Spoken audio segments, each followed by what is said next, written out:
whether they know it or not, and whether they like it or not. Few indeed thoroughly like it, even at our epoch, let alone in happier ages, when people read less and thought more. Few follow it unhesitatingly, without throwing some time or other a sad glance toward the distant lost paradise into which they know, in their deeper consciousness, that they are never to enter. The paradise of perfection in time, the thing so remote that the earliest people of whom we know remembered as only a dream. Yet they follow the fatal way. They obey their destiny. That resigned submission to the terrible law of decay, that acceptance of the bondage of time by creatures who dimly feel that they could be free from it, but who find it too hard to try to free themselves, who know beforehand that they would never succeed, even if they did try, is at the bottom of that incurable unhappiness of man, deplored again and again in Greek tragedies, and long before these were written. Man is unhappy because he knows, because he feels, in general, that the world in which he lives and of which he is a part is not what it should be, not what it could be, not what in fact it was at the dawn of time, before decay set in. He cannot wholeheartedly accept the world as his, especially not accept the fact that it is going from bad to worse, and be glad. However much he may try to be a realist, and snatch from destiny whatever he can, when he can, still an invincible yearning for the better remains at the bottom of his heart. He cannot, in general, stomach the world as it is. And be glad. There's a natural law of the universe, and this is everything that is around us, everything that we do, or at least it's supposed to be like that. Nowadays it's not, and I'll explain in this video what I mean by that. Here's an example. About 9 months ago I was sitting with two human beings on a bed and the laptop in the middle, and we were watching some music videos, live videos and such. The thing is that I was feeling this feeling of wrong.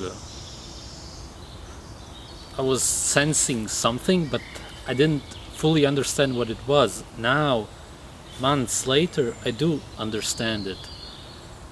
I felt, or rather sensed, that it was simply unnatural what we were doing.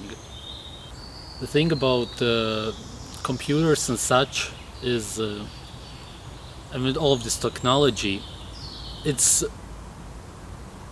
partly a good thing, but there's some things about it that are bad. And for example, about photography and filming things. You know that I like to do that, but at the same time, if you watch films of nature or anything else that is not in your everyday life, that you don't experience yourself, or photographs of beautiful places and such, which you will never go to, the problem about it is that it's just not the same thing. That may sound obvious, but is it really? Have you ever thought about it? Because seeing something through a computer is something completely else. It's just vision. You cannot sense anything else, or you cannot hear anything through photographs. Yes, you can hear things through films, but it's still not the same thing. There's a whole different atmosphere, something way deeper, and that you cannot feel through the computer. So what these things do is make nature unnatural, and that's a huge deal. I used to watch a lot of Hollywood films, you know that, and in many of them what you see is a family house, and in the living room there is a screen, and this is really seen in many films of nature, as in landscapes or some kind of waterfalls and all kinds of stuff, and it repeats itself. What could this mean? Well, seeing as we know who controls Hollywood, there could be more meanings to it. Here's my guesses, that in the future there will be no nature left, or anything natural, seeing as everything is now becoming unnatural. You can see that everything is being replaced by cement. Or people will be too lazy, possibly, or more likely too scared to go outside. And I can imagine some things that could happen that could make people feel this way. It's possible. And the thing about it is, when I walk through the forest at night, or let's just say when it's dark, I know that the people would most likely be scared of me if they would see me. There's just nothing there. Sure, it is possible that some maniac is somewhere in the bushes, but if that would happen, it would just happen. I'm not going to live in fear. All I see when I walk there is beauty. So this is why I cannot exactly decide what to do, because in a sense there is no real point in making films, because you cannot really help anybody, but you can. It's partly good and partly bad. There's no other way for me to put it, because you know that the films of Tsai Ming Liang, as I've said, have helped me a lot. But it's just different for everybody. I get pleasure from helping people when it clicks for people and they see things differently. This is what art is, to put simply. You show people things through different perspectives. Watch my video Art and Popularity to understand more about art and what it means. If you grow up in an unnatural world, it will result in unnatural feelings. That should be obvious, because I talked about this in my past videos, how joy isn't really joy, it's something else. It's the replacement of what you're supposed to feel. This is the unnatural stuff. It's the unnatural emotions and feelings. That's what happens if you grow up in an unnatural world. It's not that bad yet, but it's getting worse. At the same time, everything that is, you heard me right, as in my phone, which I don't have on me right now, if it is here, it should be considered natural, because it was created by what creation gave us. But of course, some people would say this technology and things like that come from a different planet, as in aliens and such. Or people will say it's the devil's work. You don't hear this so often anymore, but there were people who were serious about this, and I don't blame them at all. I understand how it can seem to be the devil's work, because in a sense it is, except that you know my take on the Bible, so you get what I'm saying. There's something to it, that's what I'm saying. My take on it is basically that you can use anything as anything. In this world, the way it is, we can do anything with anything. There's no better way for me to put it. So just because something exists doesn't mean that naturally human beings want it or needed for something. There's all sides, many sides to everything, right? As in day and night and so on. You know this. I'm not going to talk about that. So this is just the way the world is. Of course, if you're unnatural, then you will go more for the unnatural stuff. Becoming awake basically means becoming more natural. It's partly that. Jerome from my RC said that I should give this example. It's interesting. There's likely something to it about people throwing things on the ground. Because if you think about it, naturally, everything that we eat, let's say a banana, you throw the peel, I believe it's called, afterwards on the ground. You would, and it would decay. Nowadays, with all the plastic, it's a different story. So we are told to put things in the bin, and that's not natural, but it's understandable why people tend to throw things on the ground. And so, because if there would be no bins, which there weren't in the past, I would assume, at least not the way it is now. Sure, there could be something like that. People would throw it on the ground. It's obvious. If your mood is affected by unnatural things, this is also a sign of being brainwashed, asleep, and so on. Because, as in money. And I had this too, I talked about this in my video layers. Also, if your mood is affected by weather, it is not some huge strange thing that shouldn't be that way. But to me, it's sort of wrong, because this is what I talked about in my video, Art and Popularity. It's about accepting everything as it is, and especially through art you can do this. So I can appreciate all kinds of weathers, or yes, you get what I mean.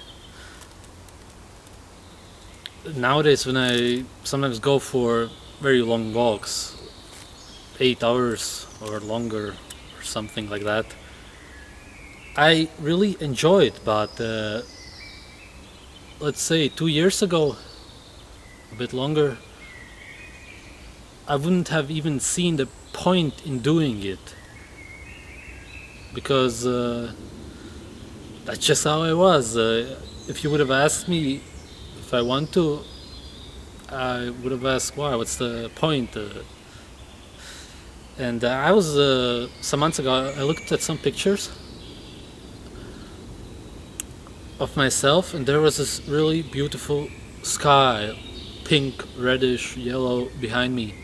And I know that back then I didn't even notice it, and I was realizing how something was blocking my vision and all of my senses. And that's another thing about waking up that made me understand it very well. Today I'd like to talk about what Christians mean by the words natural and unnatural, because it's very different than common usage. In common usage, the word natural refers to essentially like completely untouched by human beings, the way things are if their human beings were never around, whereas unnatural means influenced by human beings, more or less, in common parlance. Is really completely unrelated to what Christians mean, because the Christian concept of natural, which is closely related to the ancient Greek concept of natural, refers to within a design, within the design of the world, the way things that were designed, so the way things are in their design for what they are supposed to be. So the easiest way to approach this is to look at human creations like tools. So if you look at a hammer as designed is going to have a hard part with weight rigidly attached to it on some sort of armature. That's what makes it a hammer by and large. There's some other variants of hammers where it's just weight with hardness, but talking the standard hammer, the way it's designed is to be like that. So it is, in analogous language, natural in this sense that I'm talking about for a hammer to be hard on the striking surface. It is natural for a hammer to have a rigid armature. It is natural for a hammer to have weight attached rigidly to the striking surface. If you have a hammer which is missing one of these things, so for example, the striking surface is soft, and I'm not talking like a wooden hammer, I'm talking like goat cheese, like soft cheese, soft. A lot of the soft cheese that I eat when I do is goat cheese. But I know they're hard goat cheeses. But I mean, like a soft cheese.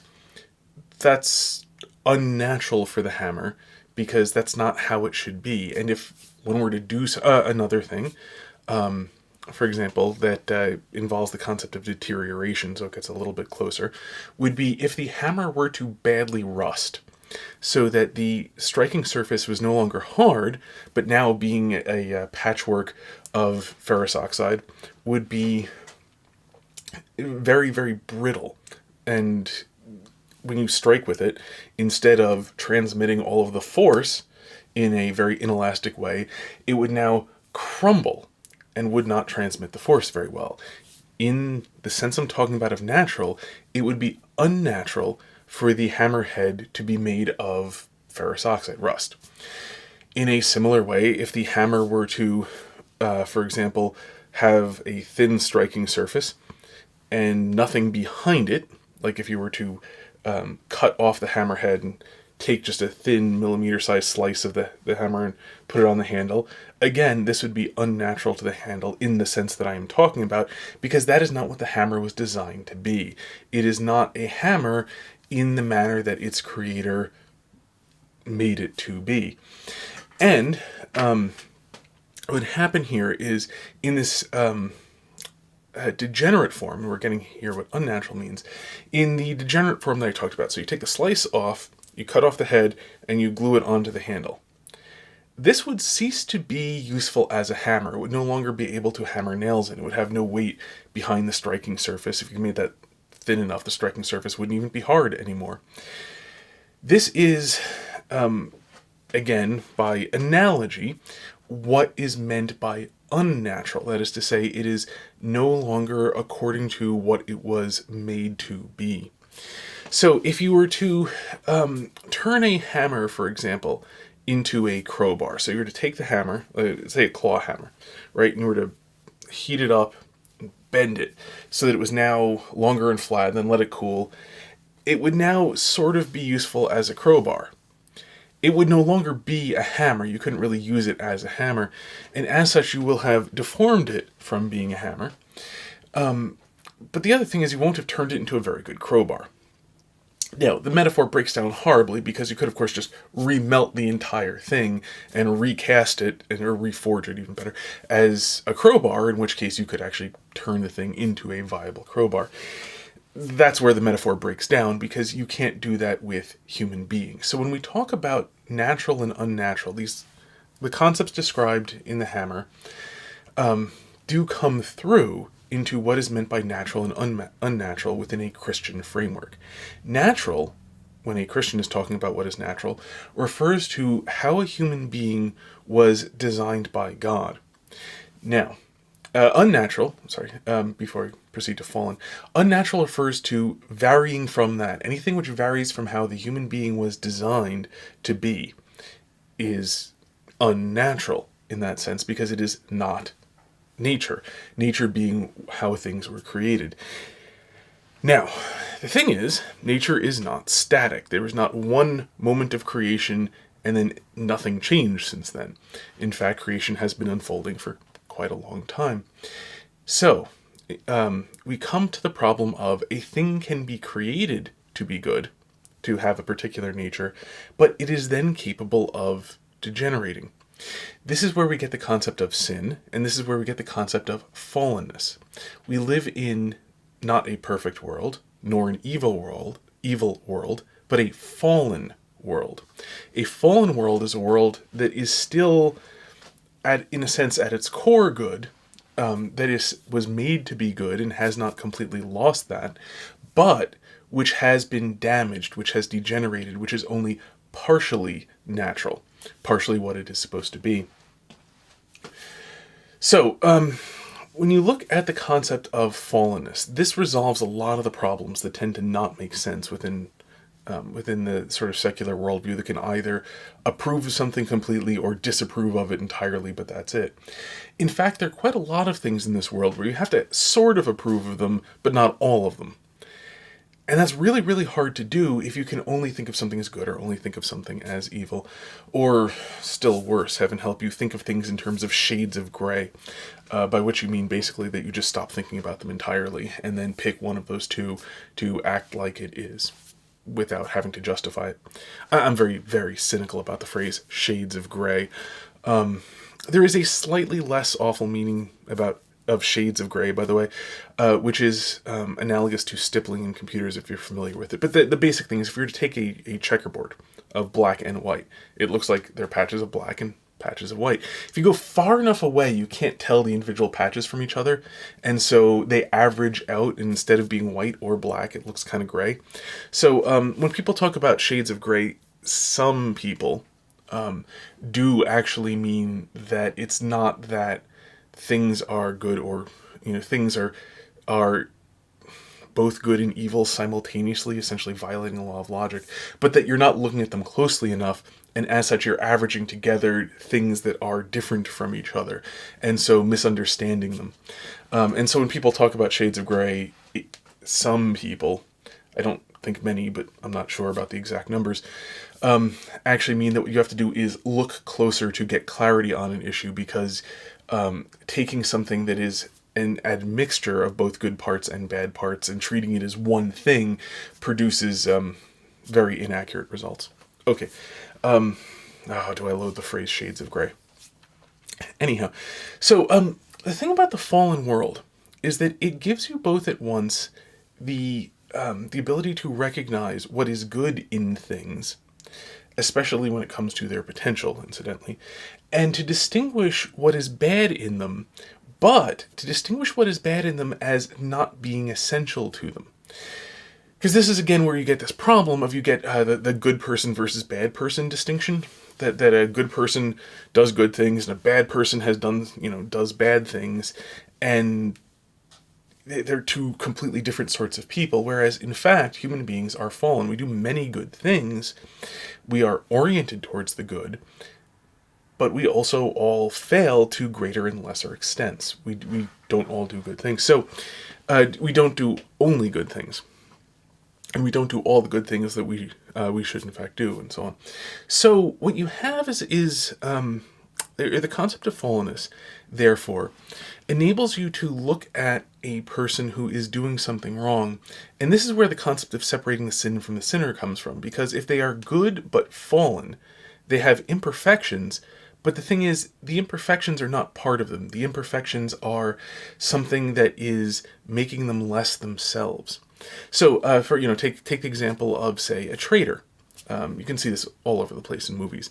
And when they're not the cardboard cutout, where you don't know anything about them, but a character who actually has a bit of depth to them, you get to like them, but then you discover they're a traitor, and this produces a lot of conflicting emotions. This is terrible in a number of ways.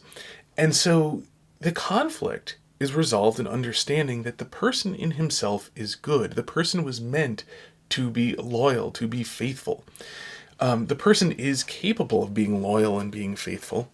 And the horrible thing, his treason, his traitorousness, his betrayal of his friends and comrades, or what have you, is something outside. But at the same time, this doesn't lead you into the trap of what's loosely called universalism. Universalism is the idea that everyone's just fine, or, well, everyone will eventually be fine. Within Christian soteriology is the term, talking about salvation. Universalism is the heresy that it really nothing actually matters. Everyone's just going to be saved no matter what they do. Everything's just going to be completely fine. There's no such thing as hell. Everything's great. This is kind of obviously wrong if you pay any attention to the world. But in any event, that is a temptation, because if you separate the sin from the sinner, love the sinner, hate the sin, you can be tempted to get to the point where you actually pretend that the sin has nothing to do with the sinner. And this is just obviously false if you actually have experience of the world. It, by and large, tends to seem to be the sort of thing that extremely comfortable people who don't really get exposed to much in the way of human evil can pull off. Mostly not people who actually have experience of it. But whichever way that goes, the problem of universalism is that pretending that the sin is just unrelated to the sinner, as if it's like something, like is. You can use the metaphor of sin as like dirt getting on someone to stain them, but it's not a very good metaphor because sin actually does affect us. And so if you go too far with that sort of metaphor, then you can sort of get the idea that all you have to do is, just brush the sin off, everything will be fine, and no problems at this point. But that's not how things work, because we are in every moment in time building ourselves up with everything we think, with everything we do, with everything we refrain from doing. We are building up what sort of person we are. In Aristotelian language, we are habituating ourselves. We're building up habits. The idea in Aristotelian philosophy is more than it's fuller. It's deeper than the common concept of habit is in I'm in the habit of taking a shower every morning. That's not really, and that's a little bit of what's meant. I'm in the habit of having a bowl of cereal for breakfast. I'm in the habit of catching the 8:10 train. Whatever exactly, like that concept of habit, it's related, it gets to it. And so, we'll use that for the moment. Just bear in mind that's not all that Aristotle meant. But so habituation has that sort of property to it that you build things up, and over time it gets easier to do the thing that you are habituated to. It gets harder to not do the thing that you are habituated to because you're so used to it, you feel its absence so much more, and so on. And that's the problem with sin. Sin actually, because it is real, it's as I stated in Good and Evil, sin is a privation of being. It's like a shadow, but nonetheless the non-existence of the being is real in that there isn't the being there. So sin is real, and so we form habits as we sin. The more, and in general, because sin and being unnatural are very, very, very closely related. The more we act unnaturally, the harder it becomes to act naturally, and the more easy it becomes to act unnaturally. Now, the big problem with this is, as I mentioned earlier, human beings are not infinitely malleable. Iron is infinitely malleable. You can melt it down and put it in any shape you want. And having done that, you can melt it down and put it in any shape you want again. And there you go. And no matter what shape you would put it into, you can melt it down and recast it. And if it gets rusty, you can use electrolysis to, with large amounts of electricity, you can you can reverse the rusting process, and then you can, I don't want to go through all of it. It's a neat experiment. Take a rusty nail and put it in and use it as, I can't remember the cathode or the anode in a battery, but in water, and then you produce hydrogen gas, and iron, pure iron falls off. There are other ways of doing the same sort of thing, of course. You can also do reduction reactions where you put a carbon source in, the classic way. You take, the iron that's been bound to something else, you put it in with carbon. And in anaerobic environment, you heat it up to several thousand degrees, and then the oxygen making the iron impure gets driven away enough that it can bond into the carbon, which it would rather be in, and then and then the iron becomes pure, and so that's how you purify the iron. So there's several ways in which even a rust reaction can be reversed, and you can purify the thing, and then you can melt it and cast it into any shape you want. Yet again, iron has the property of being infinitely malleable. Human beings aren't. Human beings can't turn into completely different things. You can't take a man and make him a dog. You can't take a man and make him a bird. You can't take a man and make him a earthworm. And in the same sort of way, you can't take a man and make him into something to whom sin is natural. You can't take a man who is made for telling the truth and turn him into something who is made for telling lies. You can't be made for telling lies. It's not a thing, so a human being can't become that thing. So as you tell more and more and more lies, you don't become a different thing, you just become less and less human. But you're not becoming some other thing that you are, now more. In the same way, if you, stop walking and trot around on all fours and go up and, sniff people in places they'd rather not be sniffed, you don't become a dog. You might remind people of a dog a little bit. You might get kicked quite a lot, unlike a dog. But you're not becoming a dog. No matter how much you do this, you're not turning yourself into a dog. You're just ceasing to talk like a human being talks. You're ceasing to walk like a human being walks. So that is basically the problem, illustrated by way of metaphor, with being unnatural, with living according to the fallen part. You degenerate, you become less and less yourself, but you can't become something else. Didn't mean to hit the ficus there. But you can't become something else, and so all you sort of get left with is becoming less and less yourself. This, by the way, being the Christian concept of hell, that having turned away from the source of being, having turned away from what you are, there's no real other option. And so you simply become less and less until you sort of die permanently in that concept of hell, having turned completely and utterly away from the source of your being. That is God. So that's the concept of natural versus unnatural. Its relationship to sin versus virtue. Virtue being living naturally according to what you are. Being unnatural is anything else other than what you actually... when I say are, what I really mean is what you were made to be. Are in a final sense. The concept of telos, the natural end.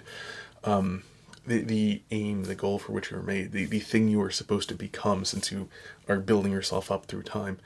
That there's one thing you can actually really succeed in being, that is a human being fully alive, and nothing else is that thing. You can't become those things. You can only degenerate the further away you wander from being a human being fully alive. So, it applies absolutely everywhere. This basically underlies all concept of sin. It is obviously a radically different worldview from the sort of fundamental accidentalist, it's not a proper term, but view of the materialist, wherein nothing has an essence, everything just is accidentally whatever it happens to be. Still the case that human beings aren't very malleable, at least by experience, within a materialist worldview, simply because we're so complex. Likely, if you change anything, we just break. So, complex things still aren't very changeable. But it is the case within a materialist worldview that we could be turned into part of a shark, for example, by the shark eating us. I don't want to get into the materialist conception of consciousness. So anyway, but the point being, it is radically different. It is a complete departure. And this is why it's a complete failure to ever try to understand pretty much anything relating to Christian morality, Christian writing or talking on morality, Christian writing or talking on things like natural versus unnatural and so on in materialist terms. It's just the words themselves just mean radically different things, so that if a materialist is trying to look at what a Christian means by natural or unnatural or sin or even good or evil, the words just mean utterly different things than what the materialist, or naturalist, if you like that dodge, means by those words. So this is at least an outline, getting started of what a Christian means. I do recommend, by the way, there are Christian places to read it, but it's the problem is, for so long, Christendom has had a standard education in Greek philosophy that a lot of the stuff was sort of assumed, so not often written about that much in a explicit Christian setting. You'll find some of this in C.S. Lewis. I can recommend, like he talks about it somewhat, at least in Mere Christianity, for example. Also, The Problem with Pain, The Four Loves, any of those. The Great Divorce, he talks about it somewhat explicitly in The Great Divorce. It's Great Divorce is an allegory, but it's really, really, really good. It's probably the best thing Lewis wrote. You can also find this concept, although in the Screwtape Letters, though the Screwtape Letters are a little bit in photographic negative, so it's not hard to read the Screwtape Letters, but you do have to bear that in mind, that since they're the advice of a one demon to another in how to try to trick a man into damning himself, everything that he calls good is bad, and everything he calls bad is good. Anyway, so you can find it there, or especially in the modern context, I really recommend going to Plato. Not always easy to read Plato in a modern context, I will grant, but hey, he wasn't Christian, so no one has to worry about him trying to trick you into being Christian or something, if it's the sort of thing people worry about. So any of those sources are really good ones. I strongly recommend Plato's Republic. Plato's dialogues are, of course, somewhat easier to as a starting point to get into Plato. And Plato being difficult for several different reasons, but I'm told the Alan Bloom translation of Plato's Republic, by the way, is one of the best. And so anyway, places, if you're interested in this concept of natural, I really recommend investigating it in Greek philosophy. I'm not nearly as well read in Aristotle as I should be. I've read very, very little Aristotle, more stuff about Aristotle and his philosophy than actually Aristotle. So I can't make good recommendations in terms of reading up in Aristotle. But heck, I just really I suspect I'd like Plato better even when I get around to reading Aristotle, though Aristotle is very, very valuable to read, and someday I will. So good reading if you're interested for more on the subject, to get that sense of it. You can also get some similar things, by the way, in if you look at Chinese Taoist literature. I personally like this stuff written by Chuang-Tzu best. But anyway, you can Chuang-Tzu or Zhuang-Tzu, you sometimes see it written, had some really interesting stuff that's very, very, very similar, though phrased extremely differently. And since it's phrased very differently, it might work better for some people than for others. But you can see the similar sorts of concepts in the idea of natural versus unnatural there, like in the story of Chef Ding, which I recommend looking up. So what we must understand is that something can be unnatural within nature. And this is a concept to which we must then understand denaturing. And these are concepts that I have been studying myself for quite a long time. And I'm going to show you a lot of different pictures on the screen here so you can understand more about what I'm talking about. So you can see here that there's the definition of unnatural, and it says it's not in accord with physical nature, or that it is artificial, or that it is at variance with moral standards. Then if we go to the word denature, it's to alter something so as to change its nature, or to change the nature of, or make unnatural, to make unnatural, to denaturalize, it says. Okay, so denaturalize, interesting word we use there. You often hear the word naturalize as in becoming a citizen as part of a country. So what does it mean if you're denaturalizing? Does that mean you're no longer becoming a citizen of a country? But what really does naturalizing mean? So let's then look at naturopathy, which is another way of understanding this word nature and its use. And naturopathy is a theory of diseases that supposes there may be cures by natural agencies. So there's two different words being used here. There's nature plus pathy. Pathy is to represent disease or illness, something that to point out, if you will. And then there's naturalism, which is the conformity to nature or reality, but without slavish fidelity to it. Okay, so without people bowing down saying this is what we worship now. Then we have naturalistic, which is based on naturalism, which is aiming for realism, not formal or conventionalized, right? So if we're going to ask, well, what is real? It's essentially what is natural. So then you may say, well, what is unnatural is essentially then not real. So this goes to the idea of realism, and if it's not formal or conventionalized, it's not often common. It's not created by man because it's conventionalized. Like we like to say, conventional medicine is mainstream pharmaceutical medicine, and informal being something that everybody is conformal to, something that everybody is using, even though, by the way, the natural medicine has been used for hundreds of thousands of years. So I would say it is conventionalized and formal, but it's definitely not in the day and age, which is why the word naturalistic comes into play for aiming toward realism, aiming toward nature. Then we have the word dehumanize, which is to deprive of distinctly human qualities. Okay, so deprive of distinctly human qualities. Then you might then relate that to the word denature, right? But we're going to keep looking at this. Then we have the word adulterate, which is to debase by mixing with foreign or inferior material, to make corrupt, to falsify, corrupt, to make impure. So we can see the connections between the word denature and adulterate. If we look at this word here, we have au naturel, which is French, and it means naturally or in the natural state. Something to keep in mind as we go, because if we're talking about something that is natural, then if it's kept in its natural state, its condition is au naturel. Then if we look at morale, we have moral principles or practice, and morality is good conduct, mental condition as regards confidence, courage, hope, etc. So not just morals, but morale.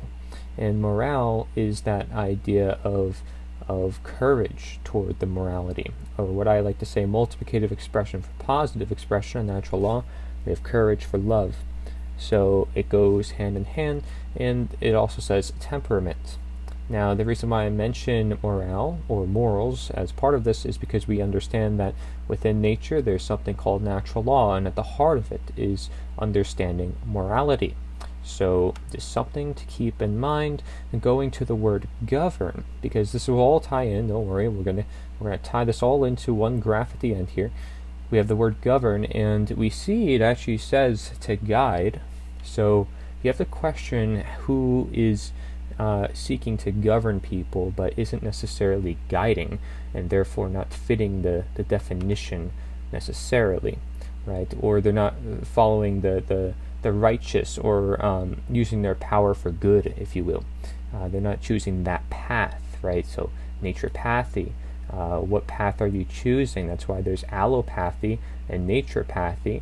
Naturopathy is to follow the path of nature. So then we have a guide. Okay, so if we understood that govern means guide, we're looking at guide. It says to look after, to guard, to ascribe to reproach. It says to show, one who shows the way.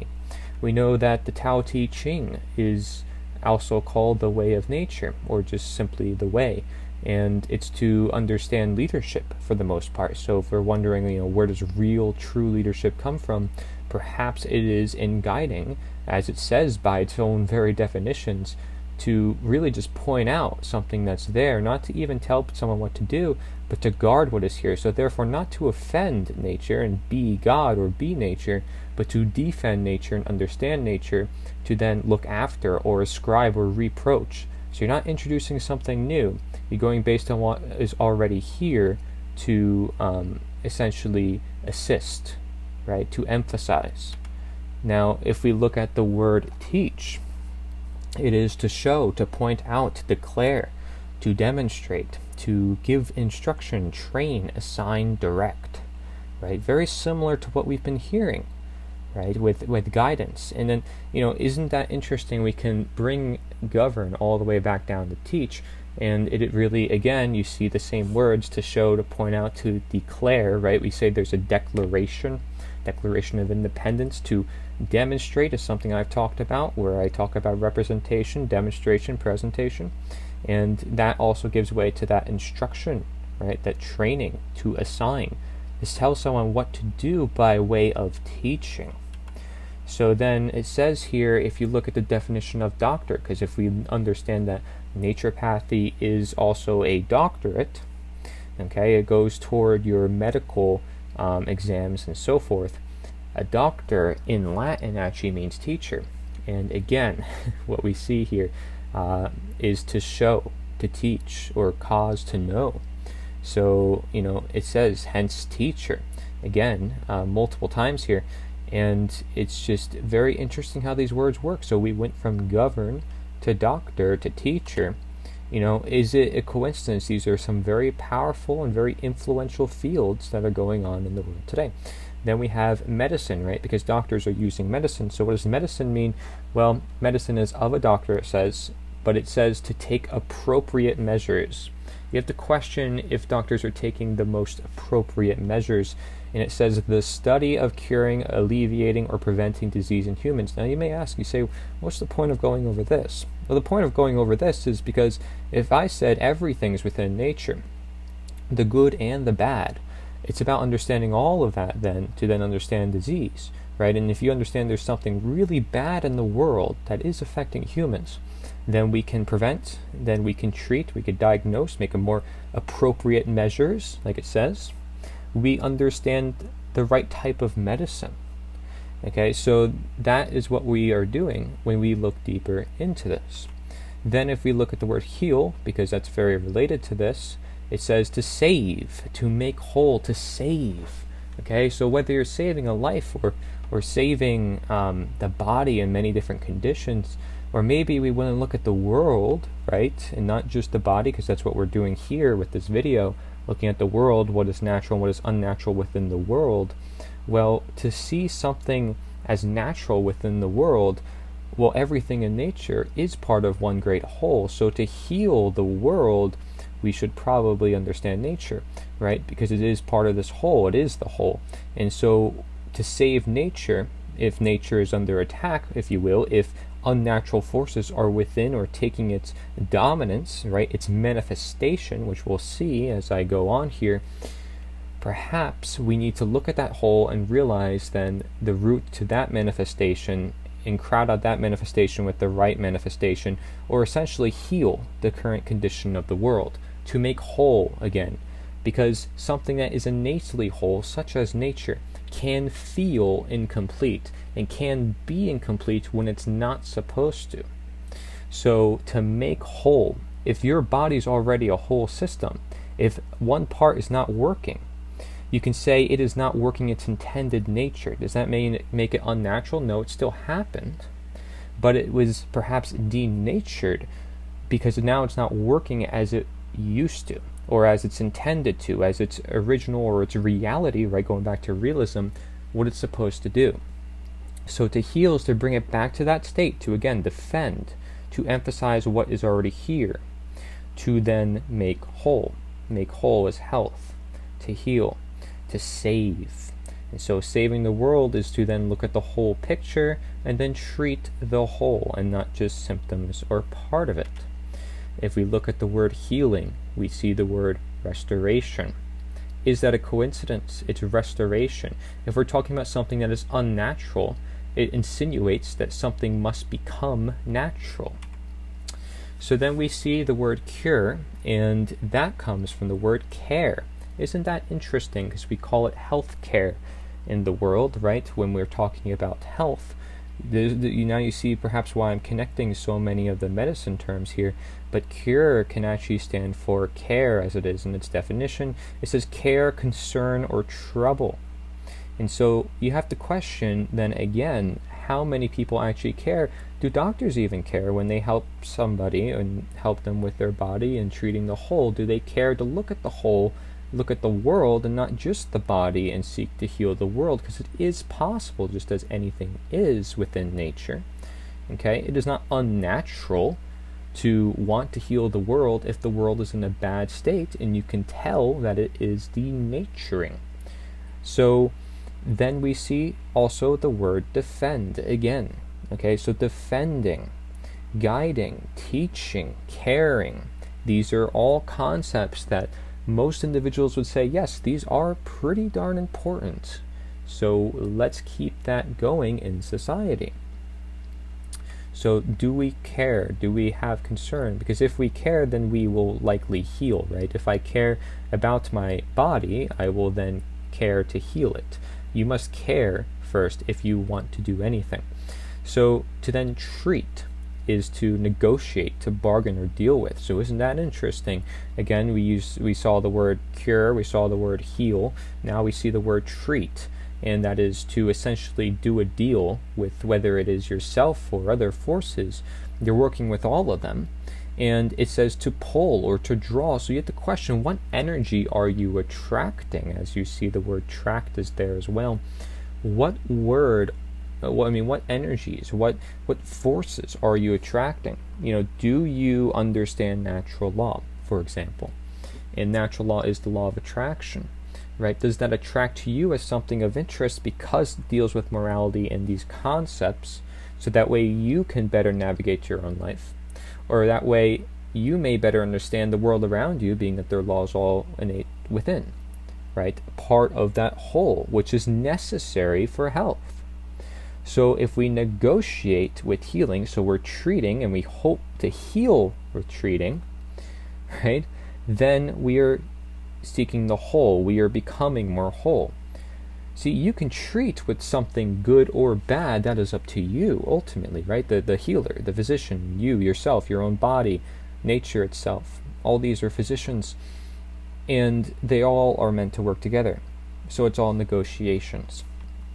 So then if we look at the word leader, because we're going back to that idea of governance, and in a way with healing, especially self-healing in this regards, we're looking at leadership.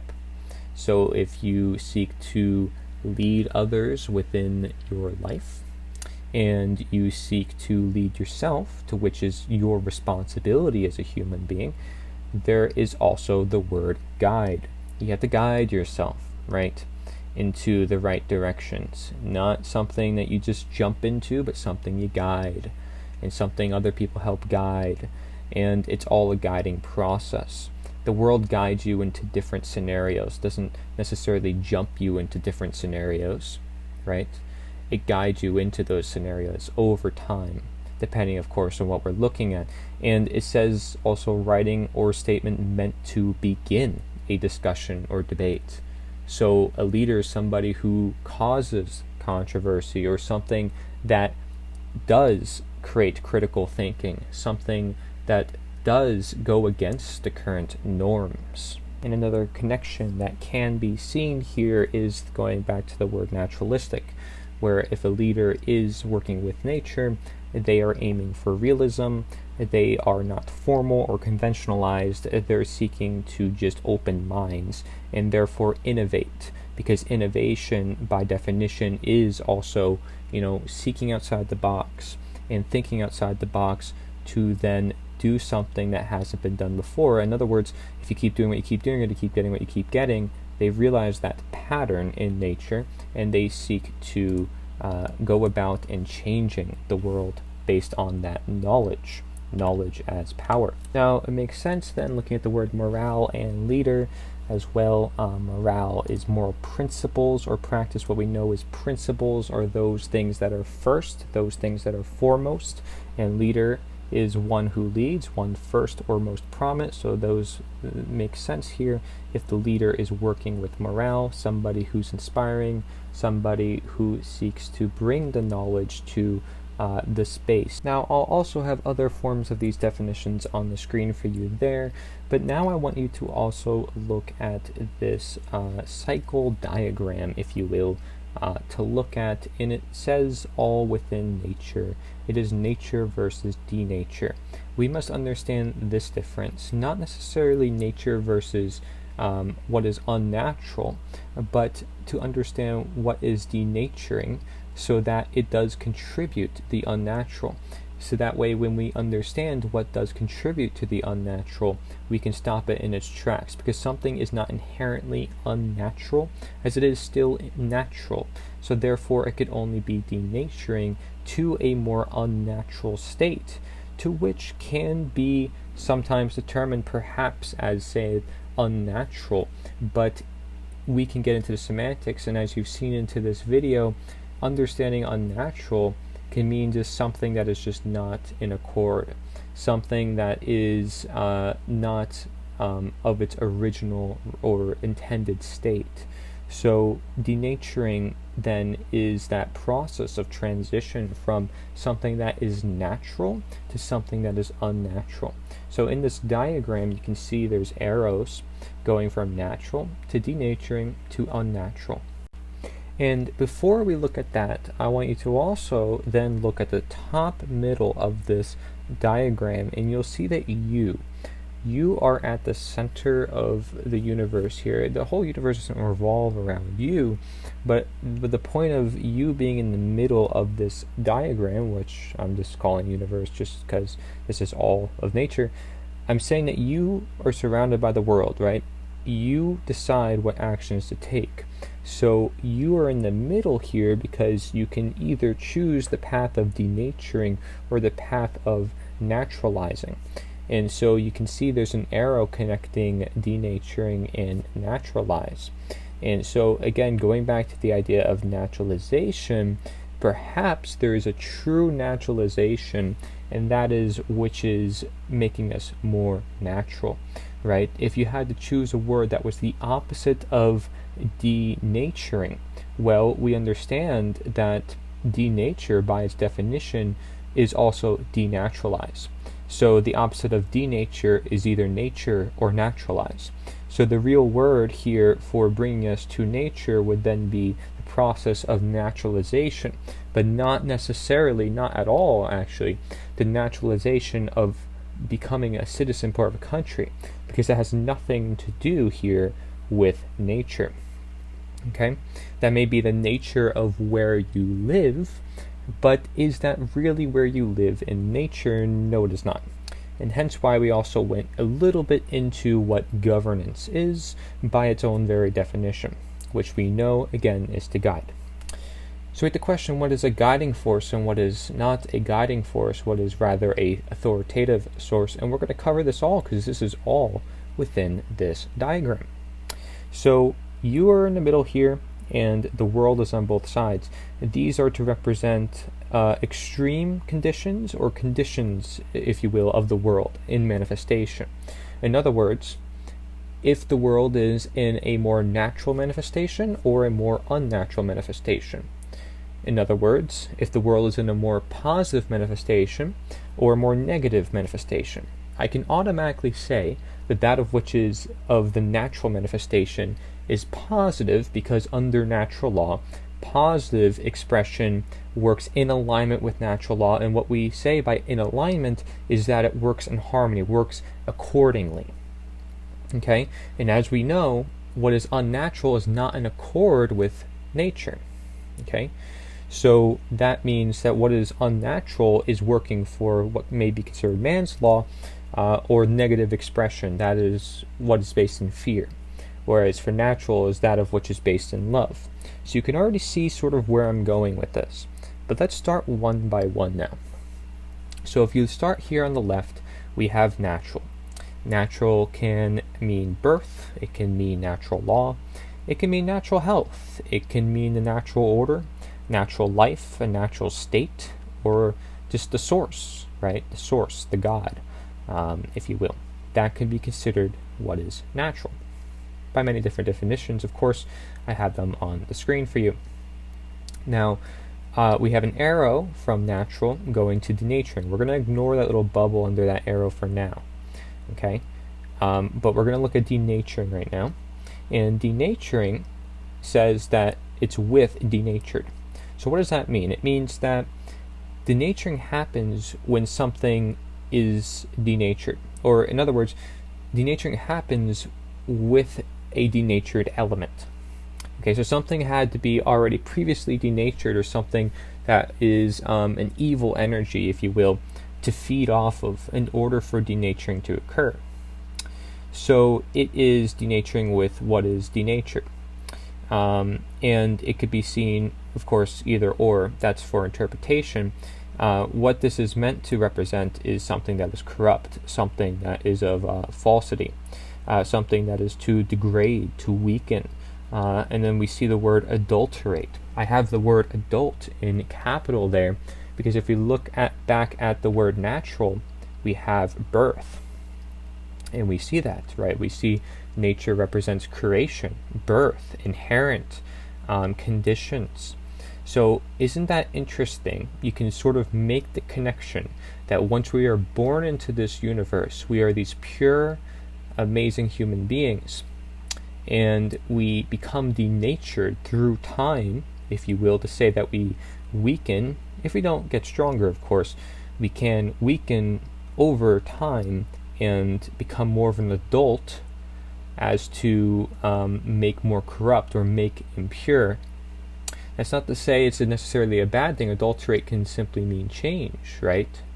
But mixing with foreign or inferior material, you may make some connections to this. How as you get older, you are mixing a lot of unnatural elements into what was a natural body coming into the universe. An innocent soul turns into one that is rather corrupt, right? Because we want to look at the opposite of what is corrupted is moreover innocent. We usually consider children innocent. Why? Because they're newly born.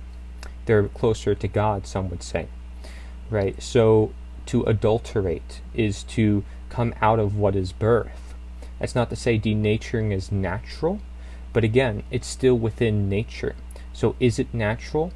It's part of the process, but part of the process to what can be considered unnatural, that of which is denatured. So it is to change the nature in being God or nature. So changing nature and being nature. That is considered, may be considered the definition of what is denaturing. Again, I'll have a definition up on the screen for you otherwise. Now, when we have a denatured world, one that has become corrupt or changed of the natural state, again, changed from its original reality, we start to move toward an unnatural world. And that is manifested negative expression. So manifested corruption, manifested falsity, manifested degradation or desensitization, right? All the words that essentially dehumanize human beings, because we're often talking in the context of the human species and how we change the world and so forth. So if it's unnatural, it's not in accord or it's not in harmony with nature, and therefore it's not in harmony with natural law. It's of negative expression, but it's still within nature. It's just unnatural. It becomes artificial. It's like making robots and having them take over what is supposed to be a natural function in society. May you see that as an analogy. What is unnatural is that of which is unnaturally, right? It is man's law, in other words. Man's law is the opinion of man, something that men, and I'm talking about all humankind, of course, when I say man, okay? All of man, when they make their laws, are opinions. Okay, if it's not an opinion, it's already existent. It doesn't need to be written down. It's already a natural law. It could just simply be there for recognition, as we again know to teach is to guide, is to point, is to show, and that is how we heal the world. So going from denaturing to unnatural, you'll notice there's an arrow with a lot of different words attached to it. And you'll notice the word archon and the word government. Archon means master or rulers, and government is such a system that creates such masters and rulers. It depends ultimately on statism, which is the belief in government or authority. And you have to question, well, why is that part of the denaturing to unnatural process? Is that degrading upon natural law, our natural rights, our natural health, the natural state of life, right? Because we call the government the state. But is there a natural state to which we already live, is then the question. And I'm telling you, yeah, there is. And there's also natural order, right? They always say, well, we need law and order. Law and order, they mean man's law and man's order. They don't consider or even acknowledge nature. So how can they guide? How can they point and show the way? Especially since all that of which is nature, or that of which is natural, is universal and timeless and immutable. So what is of government is symptom-based, not universal, not holistic, okay? Because if it's only looking at so many different variables that are often based in ego or left brain dominance, and not looking at this whole holistic picture to which this whole diagram represents, it is simply saying, yes, I can be God and I can change nature instead of assisting it. So instead of working with what is natural, you're working with what is unnatural, something that isn't inherent, something that you took from the inherent and made into something else. You corrupted it, you degraded it, and you turned it into something else, something that you had no right to do, such as rule over another human being under natural law. So that's why government is a denaturing aspect leading to the unnatural state. Again, the state being, all natural is the state of nature. So there could be a bad state of nature and a good state of nature. But the state of nature, the inherent state of nature, is that of freedom, is that of basically all the words on the bottom arrow, okay, which we'll go over soon. The arrow that's right below all the top words in that section there. So if we keep reading, though, the top words there, leading from denaturing to unnatural, we see globalization, okay, which means there's more folks coming together, which may sound good to you at first, but that's to create this continual pyramid system where masses are left in the dark, knowledge is reserved for the few, knowledge is power. And then there is negative expression, to which denaturing to unnatural, again, negative, whereas natural, that of which is of being naturalized, is positive. Okay, so let's recap. Archon, master, government, rulers, masters, globalization, masters to the extreme, negative, fear of consequences if you don't obey, fear of violence, right? Fear of freedom. It all leads to this unnatural, negative expression-based natural law, conscious expression. And immorality, which we know morality is the heart of natural law, this would make sense, especially if it is immoral and no one has the right to rule over another fellow human being. That then leads to the idea of slavery, unsocial behavior, and divide and conquer. A lot of what we are seeing in the current world as I record this right now. So, am I surprised when I say we live in a more unnatural or denatured state of the world? State of the world, a condition, right? My body has its own state. We use the word state and the word law so interchangeably. We get confused when we use these words sometimes because, again, if I say law, most folks would think man's law, but when I say law, it could just actually mean the law, which is the law of the land, natural law. So just understand the wordplay that's used here within society. Now, I keep it rather specific in this diagram for you, so perhaps you can see the difference. I even have a little part in the corner here of this diagram that says positive equals yes and negative equals no, right?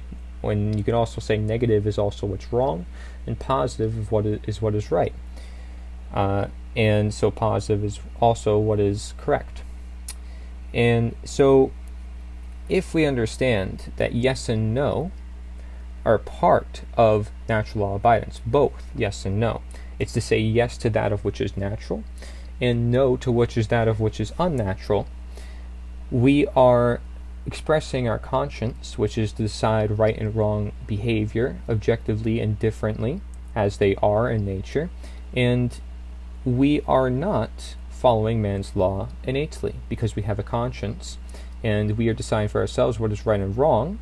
Laws aren't telling us our morality is ultimately coming from ourselves and the natural law to which exists all around us, and is not backed by violence, but is rather backed by force, which does not violate other individuals' natural rights. Now, if you don't understand a lot of these concepts, I would recommend going to nita.one/advanced. That's why I have the website there in the top corner right hand side. So you can learn about the natural law for yourself, and you can come back to this if you like to really understand these concepts and everything I'm saying. I'm going to say man's law is aka denaturing, because it's something that has taken something that was original, something that was of reality, and turned it into their own artificial creation. Now, let's look at the other side of this diagram, which is the bottom part, and it is an arrow starting from unnatural, which then goes to naturalize, which then goes to natural. Now, if we recognize what is denaturing, what is unnatural within our world, as we have established, then we would want, I would hope that you would want, for the world to become more natural. And a lot of people generally, just by simply saying nature is the answer, they understand what I mean when I say that. It means that we need to return, right? We need to defend. We need to go back to that state of being that allows us to be. It never really actually existed, it actually always existed. And it's simply our recognition that it is here, and here all around us and for us. So, starting with unnatural, we have more bubbles here just to represent more clarity to this subject matter. What is unnatural is at variance with morality, objective in nature. Now, if we understood, the different definitions that we went over before, we saw unnatural means at variance with moral standards. Is that a coincidence? Is that a coincidence? Most people, when they hear the word unnatural, they do not equate that to at variance with moral standards. But what that is saying is that if it's unnatural, you don't know what is right and wrong. You have no sense of what is right and wrong. You just decide for yourself based on free will. There's no deterministic component to which then helps you find the truth. You are basing it purely on your left brain. That is left brain extremism. It is saying that essentially there is no such thing as natural law. That's what it can be said as. In other words, because if you are disregarding objective morality, you're disregarding natural law and the workings thereof. You are saying, I can be God and I have the right to be God, and nothing is stopping me from doing so. It is completely ignoring natural law. So that would entirely be unnatural. Okay, and then oppression. Suppression, oppression. I have a dash there. Because anytime you suppress something, you're oppressing it. So let's say something that is unnatural. If it's unnatural, it's something that is suppressing that of which is natural, because it came from something that was natural and is now replacing it. Something that changed it, seeks to, again, be God, be nature. So it's suppressing, it's overruling, right? Just like how they say in court, overruled case, overruled case. Well, it's overruling nature. And it's suppression, therefore it's oppression. It's just a little phrase I like to use to really represent what's going on. It's just like censorship. If you were to hide someone's voice, their voice is a voice that they were born with for a reason. They have certain thoughts for a great reason, perhaps, and many individuals may have those same thoughts. When you are suppressing their freedom of speech, suppressing their voice, well, not only could you be eliminating a lot of value into society and a lot of potential for innovation, as we previously described, but you are essentially oppressing their human nature, suppressing it, because you're not allowing them to speak, at least as freely as they shall choose, and you are oppressing them because now, think about it, what is pressing on them?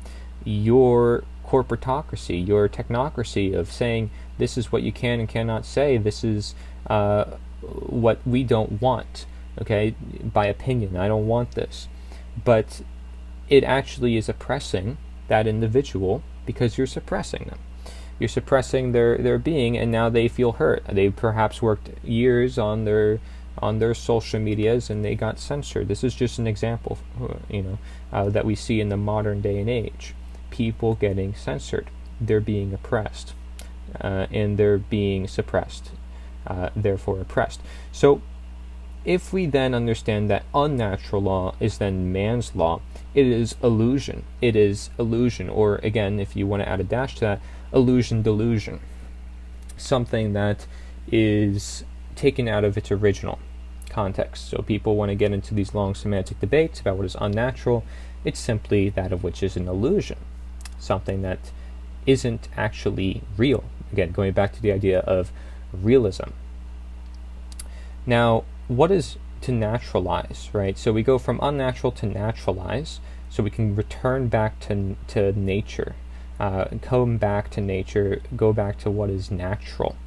Well, there's the process of anarchon. And anarchon means no rulers, no masters. You're seeking the individual empowerment. It's a return, right, which is the defense, not the offense. It is to assist, to be supportive rather than authoritative. It is of positive natural law expression. It's of morality, being that we are seeking the objective morality, which is within natural law, within nature. Freedom, which comes of positive expression, which goes as such, this, love to knowledge, to freedom, to sovereignty, to order. That's how positive expression works. Negative expression is just the opposite. It starts with fear. It goes to control. It goes to, by the way, control can be seen as slavery. It can go to ignorance and confusion, and that leads to chaos. So when individuals say anarchy leads to chaos, well, the very definition of anarchon is no rulers, not no rules. I'm talking about natural law, morality, am I not? And that is where real anarchy comes into play, which is actually just nature, because as you see from this diagram, what is unnatural going to what is natural is requiring that anarchism, requiring that understanding that you own yourself, and that's it. You are responsible for your own being. And most people, if they hear that, that's okay, but when they hear the word anarchy, they get scared because of the modern day perception of that word. Again, just because that is the conformist value that has been set upon society does not mean that's its actual meaning, which is why we look at the definitions of these words. And it means social, right? It means social. Now, why social? You might question that before. Why is denaturing to an unnatural world lead to unsocial behavior? Well, people do not want to talk with one another. They may want to stay in their bubble. You question then, okay, well, maybe that's why they're depressed, full of anxiety, suicidal, and so forth. Yes, it is all connected. However, it's because there is divisive expression, as I like to say, for negative expression, and multiplicative expression as there is for positive expression. So an unnatural world is that of which it has divisive expression and negative expression. And I'll have the charts up there on the screen for you so you can see what I'm talking about. And you'll see multiplicative expression includes courage and conversation, which is basically the definition of social behavior. And I'm going to say that multiplicative expression, if you combine morals and morale, what do you get? You get the positive and the multiplicative. You get people who understand what is right and wrong and are willing to share that with others, and inspiring others to be good people in the world, and showing that also through their actions. How does this have anything to do with a natural and unnatural world? Everything. Everything, because human beings are naturally social animals. And if you realize that the biggest problem affecting social behavior is the social engineers, the people who seek to control others through way of affecting their social health and well-being, then you'd realize that is the biggest thing that is denaturing our world, is the social control, that government system, that statist system. It all goes back to statism.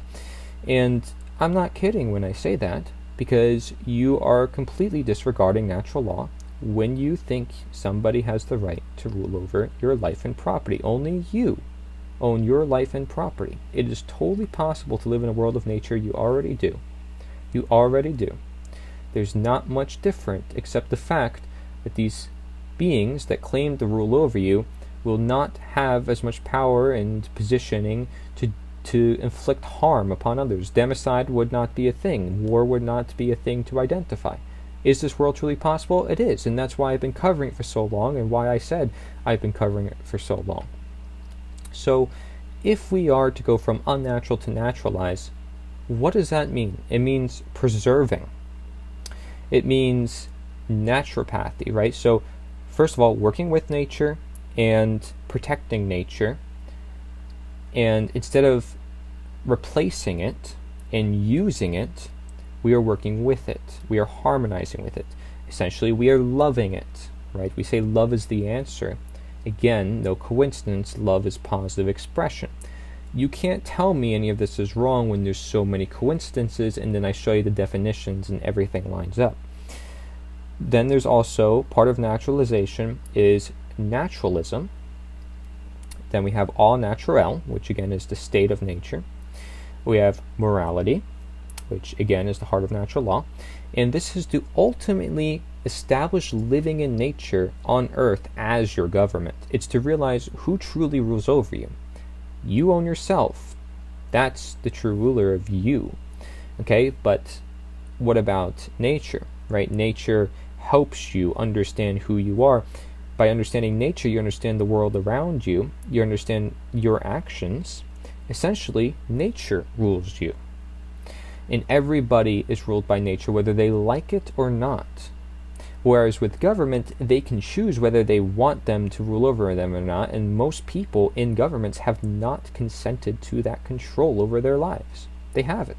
It's all involuntary. Notice everything within nature is voluntary if it's for the positive expression, because natural law is all about actions, the consequences to your behavior.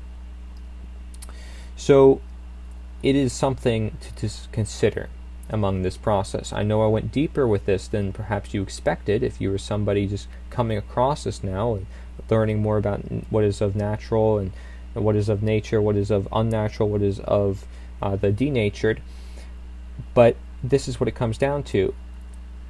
Is it that your actions are going to work for denaturing, which is to change nature and being God, or is it to be of naturalization, which is to establish where you belong, to establish, by the way, which means to have a grounding, to live, not to be someone's slave, but to actually live your life, present, active, in nature, on earth, right? Earth standing for grounded soil, as your government. Nature as your government essentially is recognizing that it is your kingdom. You are a sovereign monarch. You own yourself, the kingdom of self. This is a beautiful thing. It is recognizing your responsibility and your sovereignty, which means not a slave. Again, of the positive expression. No coincidence. Now, to finalize this graph, we have the bottom left corner, and you'll see that of which is of natural, or that of which is of nature. So if we go from an unnatural to a naturalization to what is natural, what is of nature, we are learning. This is all learning, right? This is all education. So therefore, everything relies upon it. You see many quotes talking about how education is necessary for freedom. No coincidence. It's of positive expression, right? Because love brings knowledge. If I don't have an open heart, I don't have an open mind. I need that to learn. And then I mention optimal sustainability. People think that there is no such thing as an optimal world to live in. Everything is a cycle. Government will always rise up and fall. There's no way out of it. But there is, if people actually understand their rights and understand the law. And you can prevent democide, you can prevent wars. It is totally possible, but it all depends on you. You see at the bottom right-hand corner, it says all must pass through you, because again, you are the center path here, and the world is dependent on you and the other people around you. Not you solely, and not you alone. Okay, especially you don't want any ego or solipsism in this mix. But the fact that you make up the world just as everybody else does. And it's not these few people who are in charge.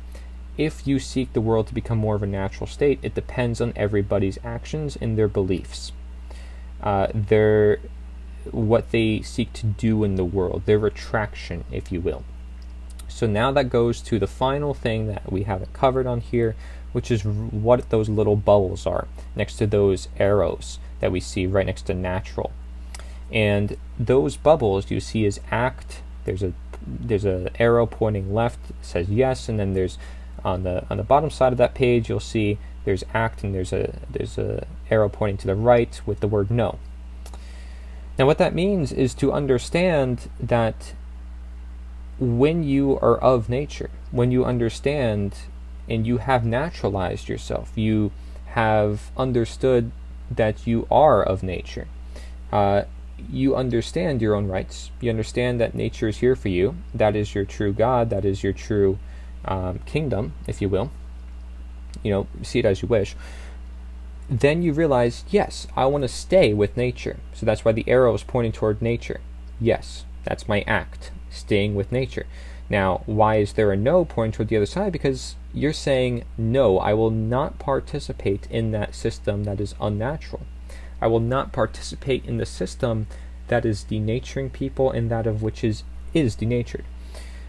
So it is willful decision. Again, it's the act of conscience or common sense or consciousness that says, I'm not going to go along with this. It's the lost word, Mark Passio puts it, which is one of the teachers of natural law. The lost word, he says, is no, because people have forgotten to say no. So they go, yes, yes, yes. They lead to an unnatural world. But they started out natural. So all they had to do was stay at natural, stay in nature. That's all they had to do, was stay in nature. But because they did not say no to the unnatural forces that were coming in, the denatured forces that were coming in, that of which would denature them, they would succumb to their fate of a more denatured world, an unnatural world, that of which is in manifestation of evil. It's all about the manifestation. So how do we reduce the overall harm done to the world? Well, now you know. It is about simply living in nature, which you belonged, which you were born into.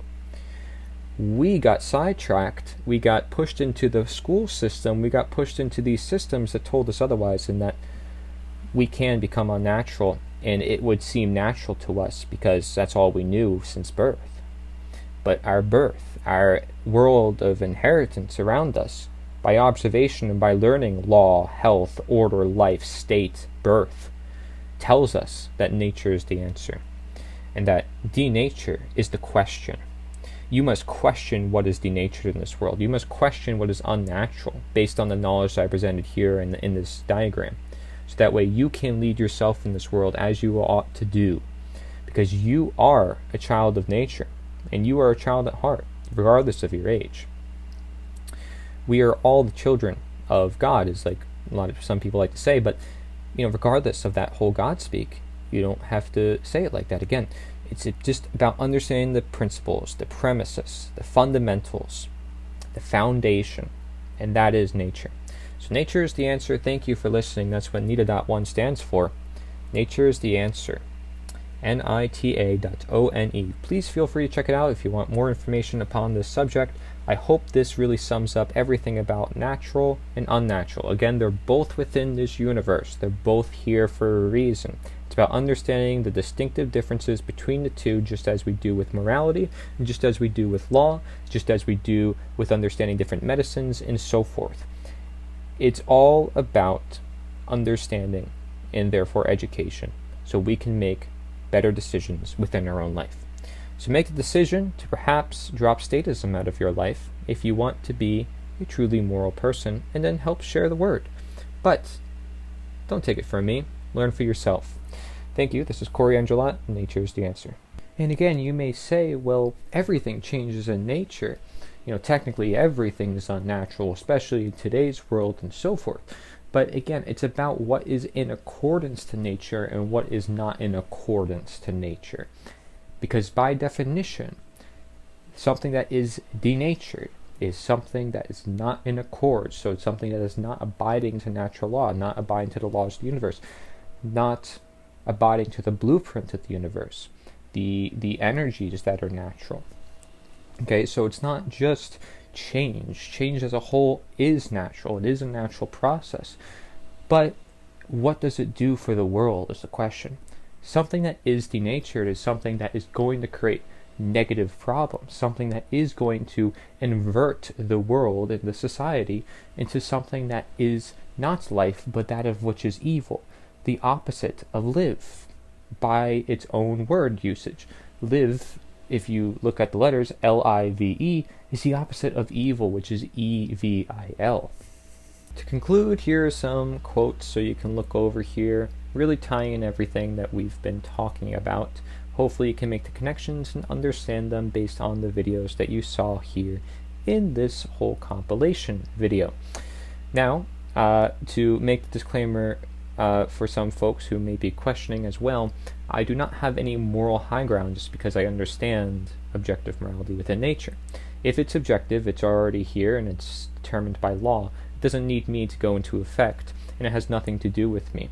For if I seek no system of ego, I would not want to be of ego, and therefore I don't have any moral high ground over anybody else. I'm just like you, and there's many things to which I might do wrong on a daily basis, but it's all our job to do our best, and that's what matters, is doing our best according to law, which is understanding cause and effect, understanding karma, understanding the golden rule, so we can become better. And we can, but we have to set the mind, to set the stage, the principle of mentalism, and of course, start with your heart too. Start with your heart. Care to know to act. Thank you.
So what we're seeing around us is an amalgamation of events come together at a certain point in time. And what you're seeing is that culmination, okay? The unnatural world, we've gone through these studies before, but what I'm showing you is that the unnatural world, the technology world, the transhumanist agenda, where they're preparing the children's minds, they're preparing our minds to accept man's creation. Okay, understand that. It's man's creation. Okay? The unnatural world, what we are witnessing today is the leaving of the natural world. Understand the natural, nature, God's world, His creation. Okay? That's why we're going into the creation built by man. He who claims he is God but sits in the temple of God. That's man thinking he's God. The image of God will be removed in man's creation. And do what thou wilt will be the whole of the law. Very small critical thinking study today, but I'm focused on our control grid that is being formed around us. Okay? That's what I studied on this week. That's what I brought forth. That's what I looked into. Each and every individual must stop consenting to this agenda. How do we do that? We consent by our ignorance. Ignorance is consent. There's a natural religion that connects you to the source of the force that grows the rose. There's a natural religion that occurs naturally in every part of the world. Shamanistic visions, natural visions, whether they're on the cave drawings in Utah or the petroglyphs in Hopi Land where we go, or in Africa, South America, or Australia, it's the same electric light, the same energy, drawings, visions, zigzags, circles, spirals, and the same creatures, the same beings that exist in the natural religions. Naturally. Unnatural religions are the ones that receive some kind of revelation that they are the only way. And by their fruits, by their effects, by their slimy trail, you will know them. It's time to tell the truth about this. So the unnatural religions are perpetrated by beings, certain beings that certainly can appear as angels. You can call them the archons. You can call them ETs, the Anunnaki. You can call them whatever you will. It doesn't matter. But there are forces in our galaxy that have disconnected from that which is natural. See, on other planets, other parts of the galaxy, it's natural there. They may not have the same red, orange, yellow, roji, biv, green, blue, indigo, violet, rainbow that we have. They may have different colors, but there's a natural process to the universe. Light is what light is. Light is light, and light creates all the stars. So the unnatural religions are when you disconnect the human being from nature. You make nature wrong, evil. You make Pan, the god with the horns and the hooves, it's the god of nature, you make him the devil. Findhorn, the beautiful community in England, who's one of the founders, gets the, 40 years later gets to be a member of the English Empire, talked to Pan directly. Pan appeared to them, and the proof was in the pudding. They grew huge cauliflowers as a start, and then huge, beautiful gardens. I've connected directly with Pan. Pan is a real being. There are other kingdoms here on Earth. Other energy kingdoms, not just the angelic kingdoms. There's the fairy kingdoms, devas, elves, so forth. The Hobbit series and the Lord of the Rings shows into that world some. That's why we're so attracted to it, because we know it's real.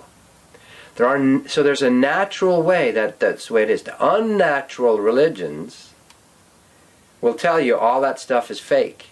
They want to disconnect you from nature and from yourself, from that which is natural in yourself. They want to make something that's very natural, your body, made by nature, beautiful creation, thank you Shakespeare, like a god in action, thank you Greek sculptors, beautiful, honoring the body.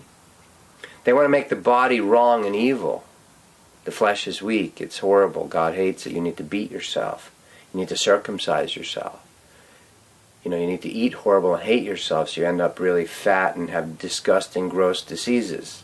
Like, look around you. Look in, quote, civilized countries, especially countries with, fanatic religions, the body is covered up. You know, women only look through their eyes in the Islamic religion. We are treating ourselves horribly. So basically these dominator, unnatural religions are started by beings that need to feed on other beings. And they want to feed, they feed on misery, they feed on pain, they feed on rage, anger, and hatred, confusion. So these religions create exactly that. They create violence, right? Every church thinks they have the best way. That's one of the signs of the unnatural religions. We're the only ones going to heaven.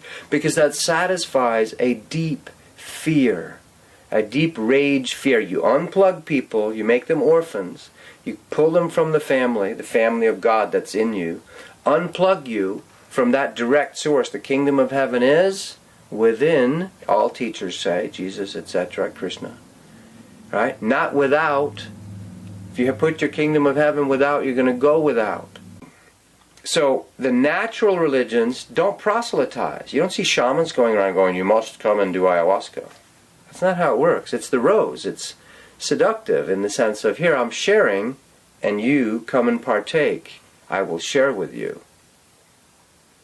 That's nature. That's God. These are natural things. Your natural feelings have been shut down. You're not allowed to feel as an adult. No. I'm fine, I don't feel anything, I'm good, yeah. How come your left arm's not working? I don't know, it's just a horrible medical thing, it's the evil body. Really? Could it have something to do with the fact that you haven't felt your body for 30 years? You haven't allowed your heart to speak? You haven't allowed yourself to become ye as little children?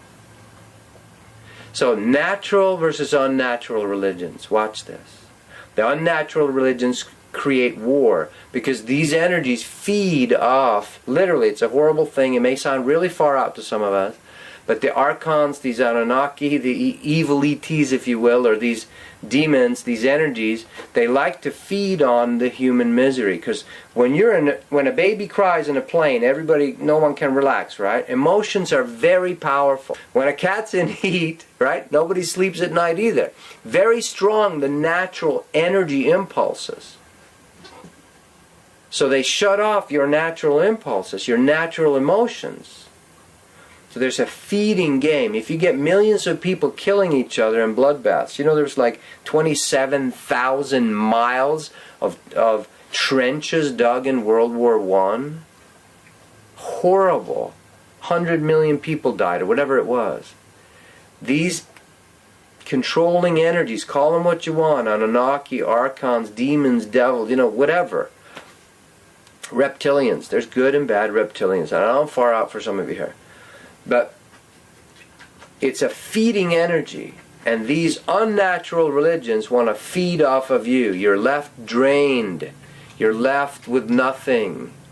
You are continually shamed into give more, give us your money, give us your energy, give us your children. Heart. The kingdom of heaven within, the love, the innocence, playing with your dog. Become you as little children. You know what that feels like. We're meant to enjoy this. Nature wants you to enjoy it. The beach is beautiful. Leave her alone. You don't see, okay, now we've decided to pick up all the kelp and all this stuff, right? And make artificial beaches. But nature wins. Nothing artificial. You go to Vegas, you go anywhere. You go to Dubai. Man-made stuff is a poor imitation of what nature does.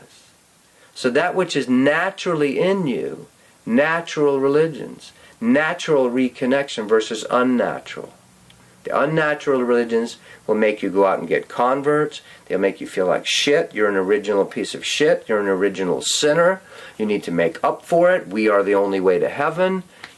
Whether that is Scientology or some strange Tao cult in China, See, it happens everywhere. Protestant, Catholics, this, that, Baptists, churches of this, that, Seventh-day Adventists, Mormons, this, I don't know how many there are, 1,500 subdivisions, and they all believe they're the only right way. I mean, it's unbelievable that the human mind can be that bamboozled. It really is. That and my father being a nuclear physicist taught me that the mind is the booby trap. The mind is not enough. The mind can lead into horrible places. The hall of mirrors where you see, you go crazy. The recent shooting in Colorado, brilliant guy in the mind. Right? Now whether he was mind controlled to do it or not, I don't understand that. So, stay with that which is natural. Natural. Innocence of heart. Become ye as little children. The unnatural, disconnected, revelatory, angry God religions, their day is over. Right? It's up to us. You have to decide. Say what you want. I want the natural back on earth. I want the rose bush to be able to grow. I don't want 35 million cows killed every year just for food. I don't want us to run over our animals in the streets. I don't want to torture horses by sticking them in 8-foot by 10-foot stalls all day long.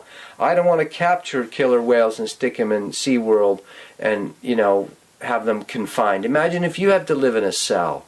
I don't want to do it to humans either. I want more of this. I want more plants. I want more love. I want more ease. I want more abundance.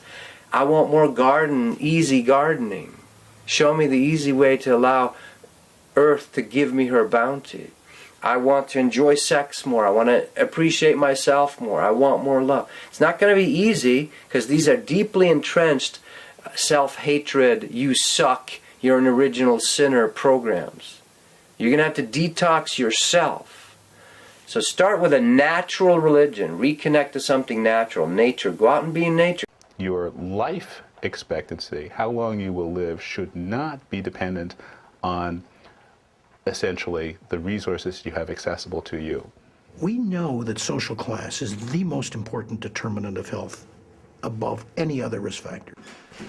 But what does social class mean? Is it housing, medical care, education?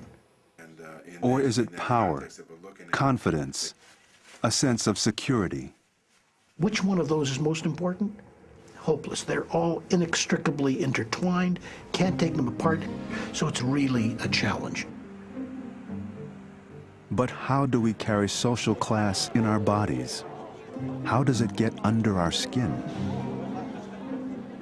As you go through the alternative explanations, the one that seemed most impressive to me was this idea of control of destiny. I don't like that word. What I mean by it is the ability to influence the events that impinge on your life, even if it means not doing anything. But one way or the other, managing those pressures. There are all sorts of ways we've devised for depriving people of a sense of control over their lives. Living in a community where it's not safe to go out. Middle-class families having to work 2 jobs. Middle-class families not being able to spend time with their kids. Being relatively poor, having job insecurity. All of those things will decrease control over people's lives, and all of those things are likely to increase risk of illness. And there are good biological reasons why that might be the case. When we feel threatened or don't have control in our lives, one critical biological reaction kicks in, the stress response.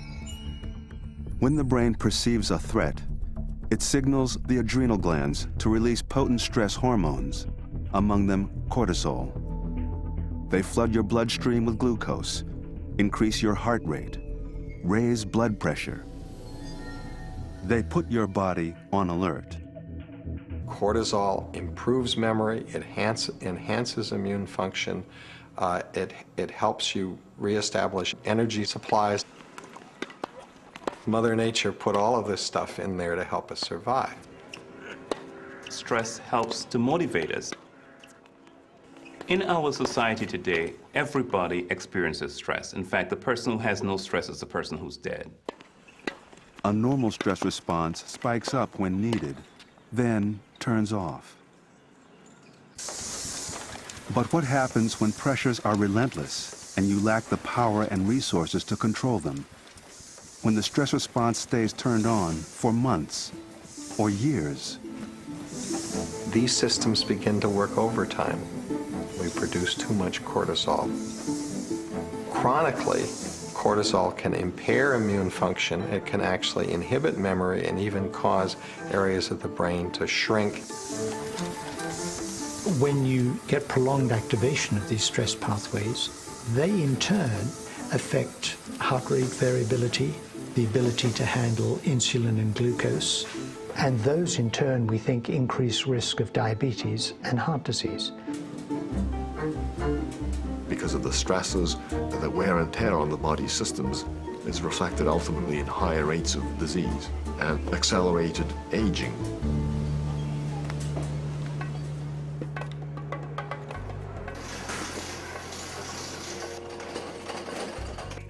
University Hospital, Louisville's major teaching hospital.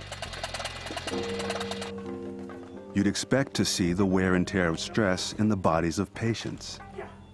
But as a large hierarchical workplace, much like any other, University Hospital reveals more.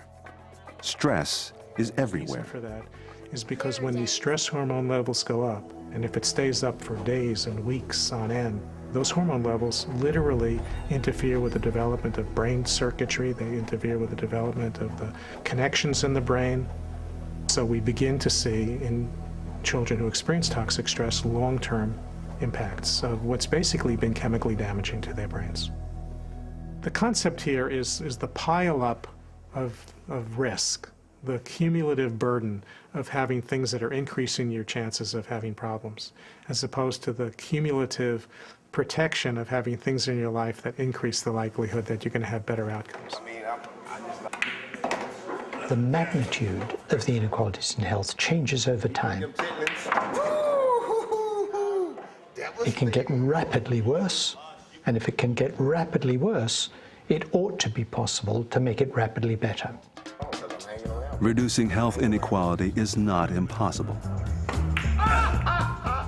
As a society, we've done it before. A century ago, the average American lived only about 48 years. As living conditions and medical care improved, we began living longer. Those improvements reached more Americans through social reform.